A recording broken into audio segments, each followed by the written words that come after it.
Members merit award വിതരണം ചെയ്തു. കൃഷ്ണപുരം 1-ാം വാർഡംഗം ശ്രീദേവി ഓമനക്കുട്ടന്റെ നേതൃത്വത്തിലാണ് മെറിറ്റ് അവാർഡുകൾ വിതരണം ചെയ്തത്.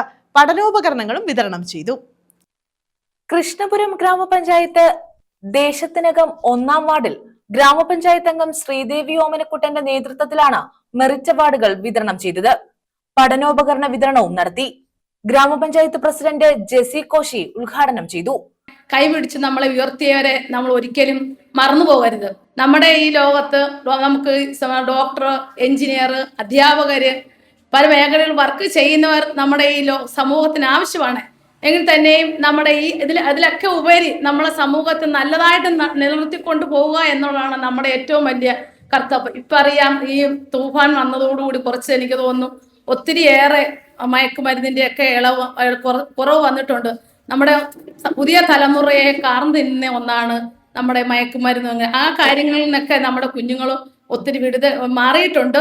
എല്ലാ കുഞ്ഞുങ്ങൾക്കും നല്ല ആശംസകൾ നേർന്നു. കൂടുതൽ ഉന്നത വിജയം നേടുവാൻ വീണ്ടും നിങ്ങൾക്ക് ചിലപ്പോൾ നമുക്കൊരു തോൽവി സംഭവിക്കേക്കാം. തോൽവി വിജയത്തിന്റെ മുന്നോടിയാണ്. വിജയം സുനിശ്ചിതമാണ്.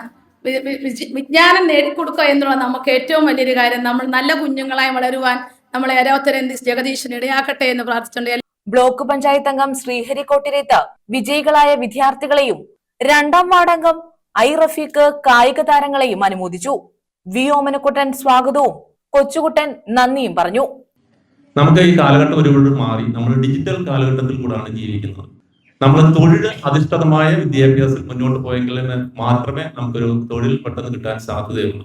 ഇപ്പോഴായാലും ആർട്ടിഫിഷ്യൽ ഇന്റലിജൻസ് ആയാലും ഡിജിറ്റൽ മാർക്കറ്റിംഗ് ആയാലും ഏത് മേഖലയിലായാലും നമ്മൾ വ്യത്യസ്തമായ തൊഴിൽ നേടി. നമ്മൾ ഒരുപാട് പഠിച്ചു എന്ന് പറഞ്ഞിട്ട് കാര്യമില്ല. നമ്മൾ ഒരു ദിവസത്തേക്ക് ഒരു തൊഴിൽ നേടുക എന്നുള്ളതാണ്. അതിപ്പോഴത്തെ കുട്ടികളെ പറഞ്ഞ് അറിയിക്കേണ്ട കാര്യമില്ല. കാരണം കുട്ടികൾക്കൊക്കെ അറിയാം 10-ാം ക്ലാസ് കഴിയുമ്പോൾ ഏത് കോഴ്സിന് പോകണം. +2 എന്ന് പറയുമ്പോൾ നമ്മുടെ ജീവിതത്തിന്റെ ഒരു വഴിത്തിരിവാണ്. +2 കഴിഞ്ഞുള്ള കോഴ്സുകളാണ് നമ്മൾ തിരഞ്ഞെടുക്കുന്ന കോഴ്സുകളാണ്. അല്ലെങ്കിൽ +2 അല്ലെങ്കിൽ 15 വയസ്സ് കഴിഞ്ഞ് ഉള്ള 7 വർഷം, അതായത് 22 വയസ്സിനകത്തുള്ള പഠനമാണ് നമ്മുടെ അടുത്ത ഒരു 70 കൊല്ലത്തേക്കുള്ള നമ്മുടെ ഭാവിയെ തീരുമാനിക്കുന്നു. അതുകൊണ്ട് വിദ്യാർത്ഥികൾ കോഴ്സുകൾ തിരഞ്ഞെടുക്കുമ്പോൾ നല്ല കോഴ്സുകൾ തിരഞ്ഞെടുക്കുക, അതിൽ ഉന്നതരായിട്ട് വരിക, നമ്മുടെ വീടിനും നാടിനും നമ്മുടെ രാജ്യത്തിനും ഉത്തമ പൗരന്മാരായിട്ട് വരിക. News bureau, Kayamkulam.